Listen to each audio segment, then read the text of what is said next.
Bom dia, continuando a nossa escola de formação de discípulos, hoje nós vamos falar sobre o tema A semente define o fruto.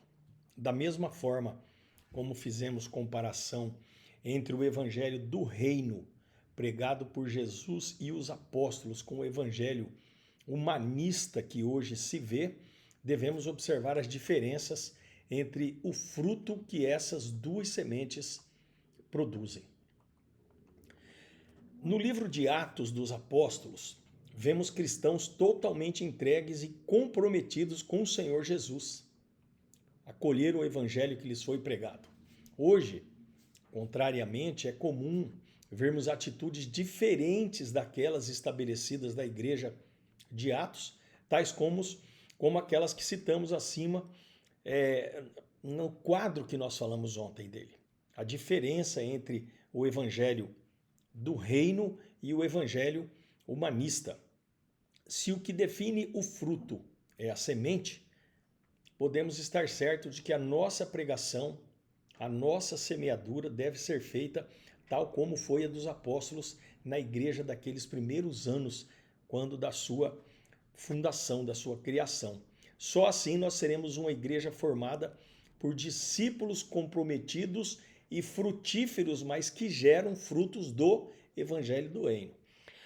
Então vamos falar primeiro dos frutos do evangelho do reino em comparação, contraponto aos frutos do evangelho humanista. O evangelho do reino tem como fruto o compromisso absoluto com Deus, enquanto que o humanista, compromisso relativo com Deus e seu serviço. O evangelho do reino, amor supremo a Deus acima dos próprios interesses pessoais. Evangelho humanista tem como semente a busca da própria felicidade. Evangelho do reino tem como fruto vida de santidade. Evangelho humanista tem como fruto vida com embaraços e pecados constantes ou reiterados, repetitivos. Evangelho do reino tem como fruto a submissão total a Deus e aos líderes, aos irmãos, enquanto que o evangelho humanista ele traz como semente, como fruto, na verdade, a falta de sujeição e independência de Deus e dos irmãos. Fruto do evangelho do reino, cheios de poder. Fruto do evangelho humanista, pouco poder e quase nenhuma graça. Fruto do evangelho do reino, vida intensa de oração. Fruto do evangelho humanista, vida com pouca oração. Fruto do evangelho do reino, intrepidez na proclamação da palavra. Fruto do evangelho humanista, vergonha e pouca proclamação. Fruto do evangelho do reino, como disse o evangelho de João, muitos frutos. Fruto do evangelho humanista, pouco ou nenhum fruto. Fruto do evangelho do reino, comunhão intensa e diariamente juntos. Comunhão intensa com Deus e juntos com os irmãos. O fruto do evangelho humanista, pouca disposição para estar juntos, porque aqui prevalece uma estrutura de egoísmo. Fruto do evangelho do reino, amor genuíno, uns aos outros, amor de Deus, amor bíblico. Fruto do evangelho humanista, falta de cuidado e solidão. O evangelho do reino produz discípulos, enquanto o evangelho humanista não produz. Este pode até produzir um religioso que se assemelha aos discípulos em algumas coisas que faz. Pode haver pequenas semelhanças, mas no fundo o evangelho humanista ele produz religiosos incrédulos. O incrédulo é alguém que não tem interesse em Deus. O incrédulo é que ele próprio governa a sua vida. O incrédulo controla todas as áreas da sua vida conforme a sua vontade para seu próprio prazer. Tem o eu no centro de sua vida e vive para si mesmo. Esse é o incrédulo. O religioso, por sua vez, ele parece ser muito diferente do incrédulo.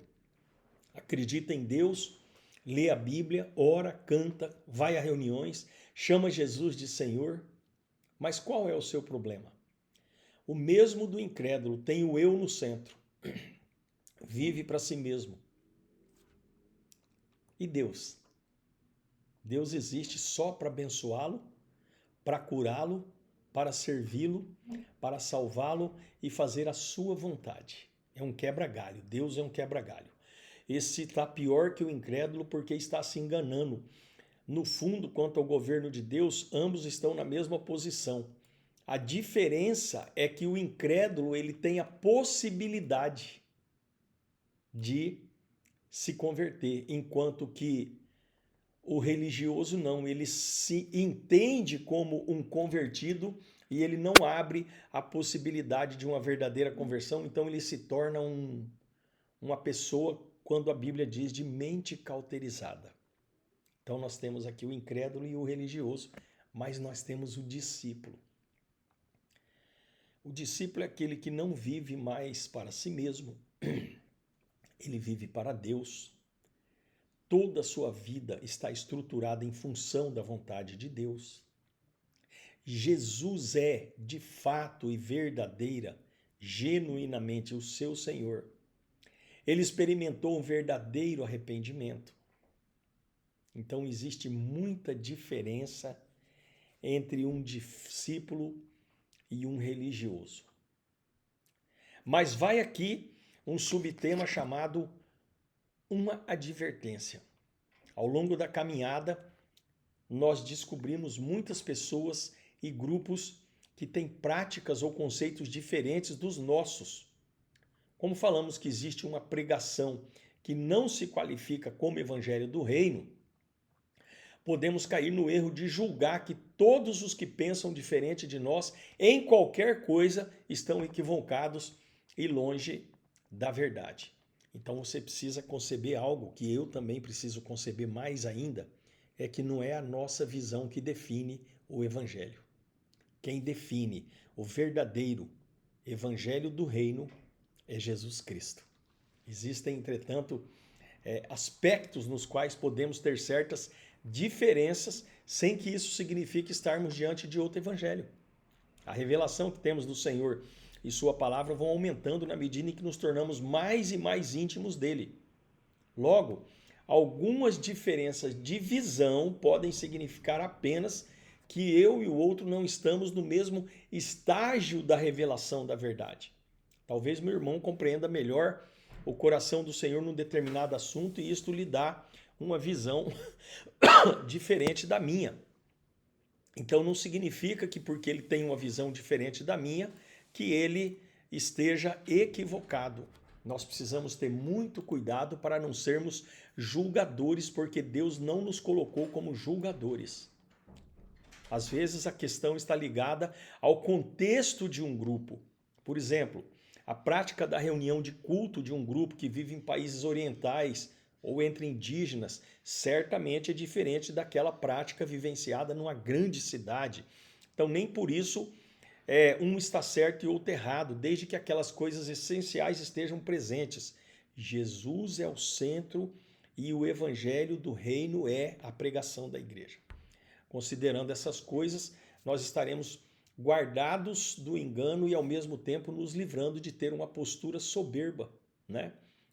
A estrutura, 1 Coríntios 8 fala disso, da soberba sem amor em relação aos nossos irmãos espalhados pelo mundo afora. Tem igrejas como a Igreja Resgate, que é a igreja que nós congregamos. A Igreja Resgate foi fundada no ano de 2007 pelo pastor Samir e pela pastora Magali Zayed.